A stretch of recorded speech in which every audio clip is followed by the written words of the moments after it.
வணக்கம் ஃப்ரெண்ட்ஸ். இந்த வீடியோவில் நம்ம என்ன பார்க்க போகிறோன்னா, சம்மர் வரப்போகுது, அதனால வெயிலும் ஜாஸ்தி ஆகிட்டே இருக்குது. ஸோ லாஸ்ட் அறுவடையாக நம்ம தோட்டம் ட்ரை ஆகிறதுக்கு முன்னாடி லாஸ்ட் அறுவடையாக என்னென்ன அறுவடை முடித்தேன் அப்படின்றத பார்க்கலாம். அதோடு சேர்ந்து எதெல்லாம் விதைகளுக்காக விட்டு வச்சுருக்கிறேன் அப்படின்றத சேர்த்து பார்க்கலாம். வாங்க வீடியோக்குள்ளே போகலாம். இந்த வீடியோ மேக்ஸிமம் நான் எதுக்காக மேக் பண்ணுறேன்னா, என்னுடைய மெமரிஸு, என்னுடைய கார்டனோட அப்டேட்டை ஒவ்வொரு வாட்டியும் நான் ஃப்யூச்சரில் பார்த்து ரசிச்சிக்கலாம் அப்படின்றதுக்காக மட்டுமே தான். அதோடு சேர்த்து உங்களுக்கும் ஷேர் பண்ணுறேன். ஓகே, வாங்க வீடியோக்குள்ளே போகலாம். ஸோ என்னுடைய கார்டனில் இப்போ என்ன அறுவடை பண்ணிகிட்டு இருந்தேன்னா, மணத்தக்காளி கீரை லாஸ்ட்டாக கொஞ்சம் முடிச்சாச்சு. அடுத்து நம்ம கத்திரிக்காய், லாஸ்ட்டாக ஒரு பிஞ்சு கத்திரிக்காய் கிடக்குது. அதோடு சேர்த்து லாஸ்ட்டாக ஒரு கத்திரிக்காவை விதை எல்லோ கலரில் தெரியுதுல, அது விதைக்காக விட்டுருந்தது. அது அப்படியே விட்டுருக்கலாம்.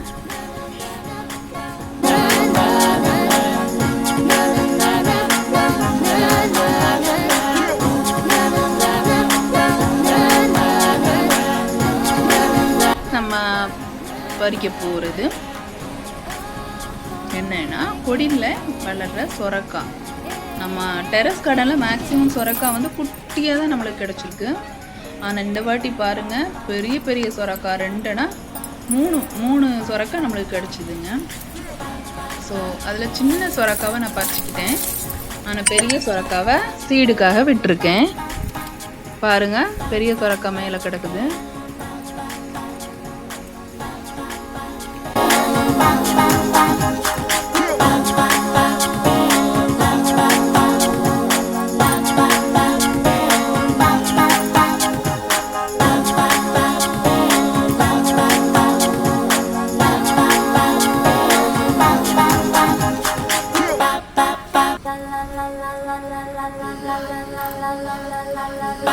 கொஞ்சம் பிஞ்சு கத்திரிக்காய் கடந்தது, செடியே வாடி போச்சு. ஸோ கத்திரிக்காய் எப்படிங்க வளரும்? ஸோ அதையும் பறிச்சுக்காச்சு.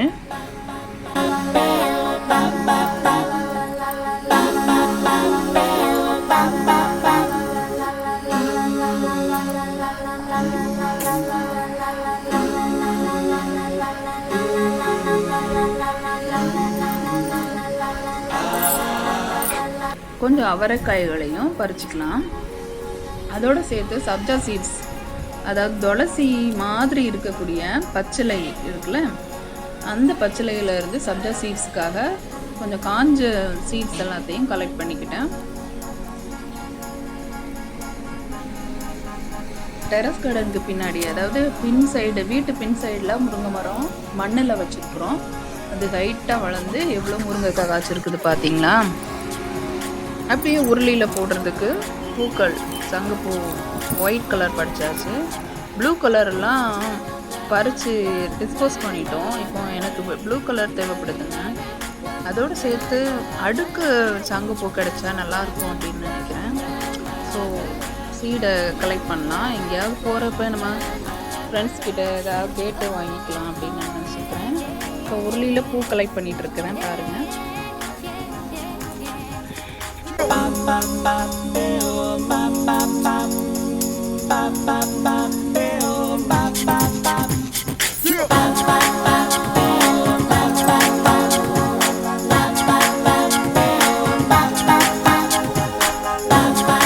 தோட்டத்தில் என்ன பூ கிடைக்குதோ அதுதாங்க நம்ம உருளியில், அதாவது தோட்டத்தில் அடிக்கடி பூவை பார்த்துட்டே இருக்க முடியாது.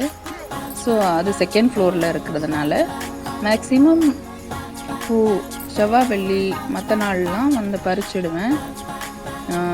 உருளியை டெக்கரேட் பண்ணுறதுக்காக, நம்ம பக்கத்துலேயே வச்சு பார்த்துக்கலாம்ல, அதுக்காக.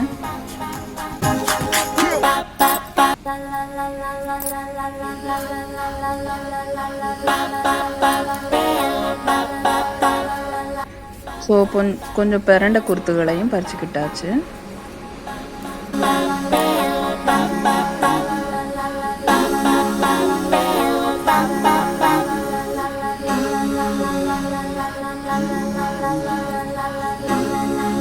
பிரண்டைகளை படர விடுறதுக்கு பதிலாக நம்மளுடைய க்ரோ பேக்கில் வளர்த்தோன்னா நம்ம கீரை மாதிரியே அதோடைய துளிர் விடுற பிஞ்சுகளை பறிச்சுக்கலாம்.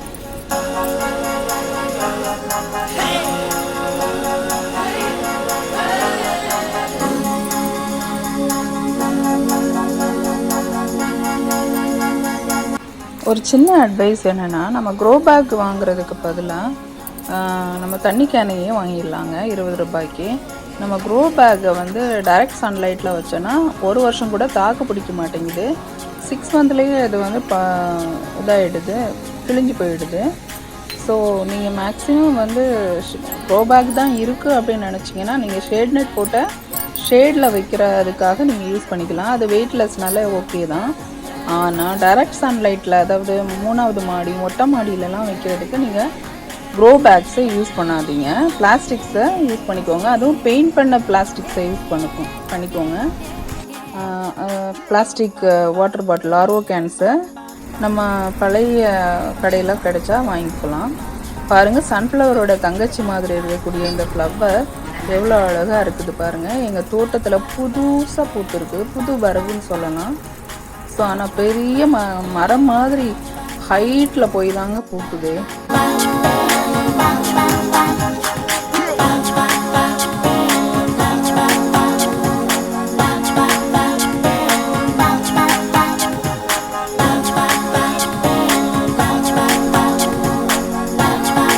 அடுத்து இந்த மொட்டு விரியும் நினைக்கிறேன். ஸோ மேக்ஸிமம் எல்லா ஃப்ளவர்ஸும் பூத்ததுக்கப்புறம் நான் இன்னொரு ஷார்ட்ஸில் போடுறேன்.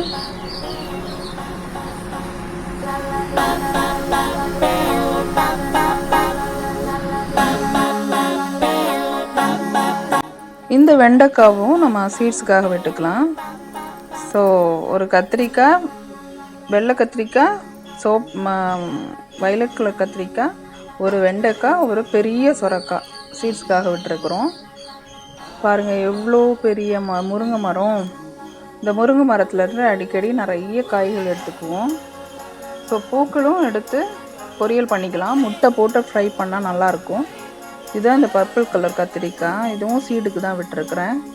ஸோ லாஸ்ட் எண்ட் ஆகிட்டதுனால எல்லாத்தையும் சீடு போட்டு வெயிலில் காய வச்சு கொஞ்சம் சீடு கலெக்ட் பண்ணி வச்சுக்கிட்டோன்னா அடுத்து சம்மர் முடிஞ்சு மழை பெய்கிறப்ப நம்ம அதை ஒரு புதுசாக விதைச்சி விடலாம் அப்படின்னு.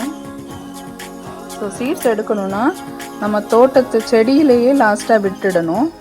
ஸோ அதுக்காக அறுவடைகள்லாம் முடிஞ்சதுக்கப்புறம் லாஸ்ட் காய்கள் இல்லை லாஸ்ட் காய்க்கு முந்தின காய்கள்லாம் நம்ம இது மாதிரி சீடுக்கு விட்டுக்கலாம்.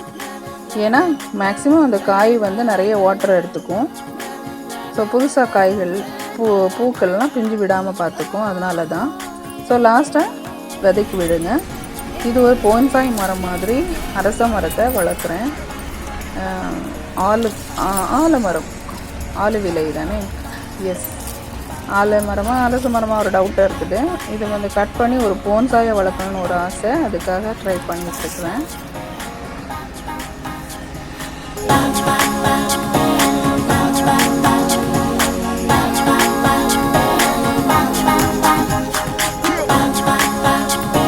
ஒரு விஷயம் நடந்தது.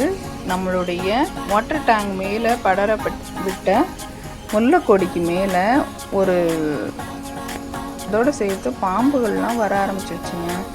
ஹீட்டு தாங்க முடியாமல் மாடிக்கு வந்ததா, இல்லாட்டி அணில் கூடு கட்டின பிஞ்சு அணிலை சாப்பிட்றதுக்காக வந்ததா, எலியை சாப்பிட்றதுக்காக வந்ததான்னே தெரியலைங்க. ஸோ எப்படியோ அது வந்து கொடி வழியாக மேலே ஏறி இருக்குது, இல்லை மரம் வழியாக மேலே ஏறி இருக்குன்னு நினைக்கிறேன்.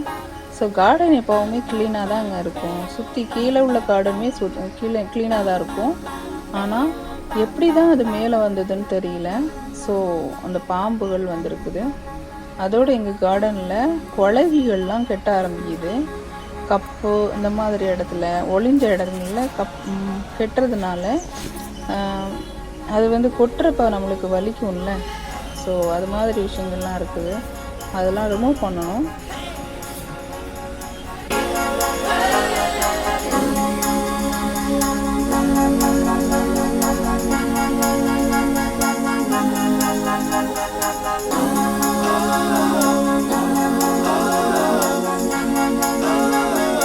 நம்ம பால்கனியில் ஒரு புதுசாக ஒரு வரவு என்னென்னா குடமிளகாய் பழுத்து போயிருச்சு அப்படின்னு சொல்லிட்டு சரி அதை நம்ம சாம்பாரில் போட்டுடலாம்னு நினச்சிட்டு ஓப்பன் பண்ணால் சீடு வந்து நல்லா முத்தி இருந்தது.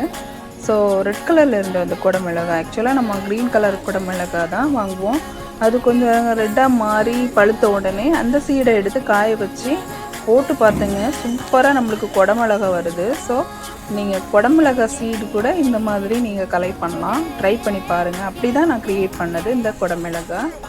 அடுத்தது ஒரு கொய்யா மரத்தில் உள்ள கிளை உடஞ்சிடுச்சு, அதை நம்ம ஒரு கிராஃப்ட்டுக்கு யூஸ் பண்ணி ட்ரை பண்ணலான்னு சொல்லிட்டு அதை காய வச்சுருக்கிறேன். நம்மளுடைய லாஸ்ட்டாக இருக்கிற லில்லி பால்கனியில் வச்சுருக்குறோம்ல, அந்த லில்லி கூடல பூக்கிறதே கிடையாது. இது பூக்கிறதுக்கான ஏதாவது ஐடியா இருந்தால் சொல்லுங்கள். ஸோ நம்மளுடைய ஸ்வீட் ஹோம் மேலே பிள்ளையார், இது நம்ம ஸ்கில்மேட் செஞ்சது தான், குட்டி ஸ்கில்மேட் செஞ்சது. ஸோ அவங்களுடைய ஃபுல் எஃபர்ட்.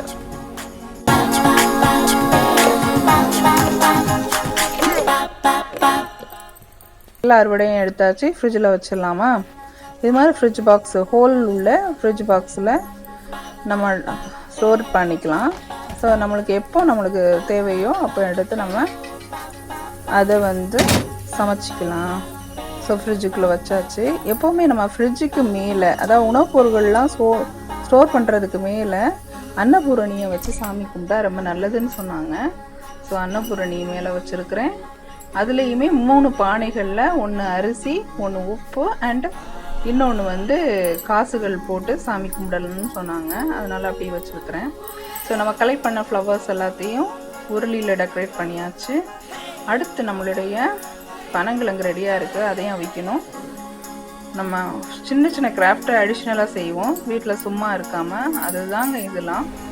ஸோ இது வேஸ்ட்டுன்னு போடுற 5 லிட்டர் வாட்டர் கேனை எப்படி மாற்றிருக்கேன் பாருங்கள். இது நம்ம டெரஸை அழகாக்குறதுக்காக, டெரஸ் கார்டனில் லைட்ஸ் மாதிரி செட் பண்ணி நம்ம அழகாக்கலாம், அதுக்காக செஞ்சு வச்சுருக்கேன். எப்படி இருக்குதுன்னு சொல்லுங்கள். சும்மா இருக்கிறது இல்லைங்க, நம்ம சும்மா இருந்தால் ஏதாவது திங்க் பண்ணி சண்டையிடணும்னு தோணும். ஸோ இது மாதிரி நம்ம கிராஃப்ட் நம்ம டைமை வந்து யூட்டிலைஸ் பண்ணோன்னா நம்ம ஜாலியாகவும் இருக்கலாம், எப்போ பிஸியாக இருக்கலாம். அண்ட் இந்த கிளைம்பர்ஸ் நெட்டை வாங்கியிருக்கிறேன் கொடி காய்கறிகளுக்காக. ஸோ ஃபர்தர் வீடியோவில் நம்ம பார்க்கலாம். அடுத்தது கீழே இருக்கிற குப்பைகளை தூத்து ஒரு ஃப்ரிட்ஜ் பாக்ஸில் போட்டு உரமாயிருச்சு பாருங்கள். நம்ம அந்த உரமை வந்து எல்லா செடிங்களுக்கும் மரங்களுக்கும் போட்டுடலாம். மேலே வந்து போட்ட இலை மட்காமல் இருக்கும், அதெல்லாம் ரிமூவ் பண்ணிவிட்டு அடியில் பார்த்தீங்கன்னா ஃபுல்லும் உரமாக இருக்கும். பாருங்கள் எவ்வளோ பிளாக்காக இருக்குது. இங்கே கிடைச்ச குப்பைங்க தான், நீங்கள் எல்லாத்தையும் போட்டு உரமாக்கியாச்சு. ஸோ அதை எல்லாத்தையும் டிஸ்ட்ரிபியூட் பண்ணியாச்சு. அடுத்தது நம்மளுடைய கிரேந்தி பூ விதைகளும் ட்ரை பண்ணலான்னு வாங்கி வச்சுருக்கிறேன். அதுவும் சீடில் காய வச்சுருக்கோம். பாவக்காய், கிரேந்தி பூ அண்டு பன்னீர் ரோஜா அண்ட் சியா சீட்ஸ் எல்லாத்தையுமே காய வச்சுருக்கிறேன். பாதி சீட்ஸுக்கும் ஃபேஸ் பேக்காகவும் போடுறதுக்கு. அடுத்தது மதுரையில் இருந்துட்டு மல்லிகைப்பூ இங்கே இல்லாமையா அப்படின்னு சொல்லிட்டு மல்லிகைப்பூ 3 தொட்டியில் வச்சுருக்கேன். புஷ்ஷியாக வளருது. ஏன்னு இந்த சம்மரில் சரியாக பூக்கும்னு நினைக்கிறேன், பார்க்கலாம். இந்த செடியும் எங்கள் வெள்ளாவில் ஒரு ஃப்ரெண்ட்ஸ் கொடுத்தாங்க, சூப்பராக வளர்ந்துட்டுருக்கு. அந்த ஃப்ரெண்ட்ஸ் பார்த்தாங்கன்னா ரொம்ப ஹாப்பியாவாங்க. பாருங்கள் கொத்து கொத்தாக பூ பூக்குது, சூப்பராக இருக்குல்ல. கனகாமரம் மாதிரியும் இருக்குது. அதுலேயே ரோஸ் கலருங்க, கனகாமர கலர் கிடையாது, இது ரோஸ் கலர். அப்படி ஒரு பூ நம்ம கார்டனில் ஒரு சாரப்பம்பு வந்துச்சுன்னு சொன்னேன்ல, அதுதாங்க இது. செகண்ட் ஃப்ளோருக்கு மேலே முல்லைக்கொடி, அதாவது வாட்டர் டேங்குக்கு மேலே இருக்கக்கூடிய முல்லைக்கொடியில் வந்திருக்குங்க இந்த சாரப்பாம்பு. இதை வந்து வைல்ட் லைஃப் அதில் உள்ள ஒர்க் பண்ணுற ஒரு ஆளை பிடிச்சி அதை வந்து பிடிச்சிட்டு போனாங்க.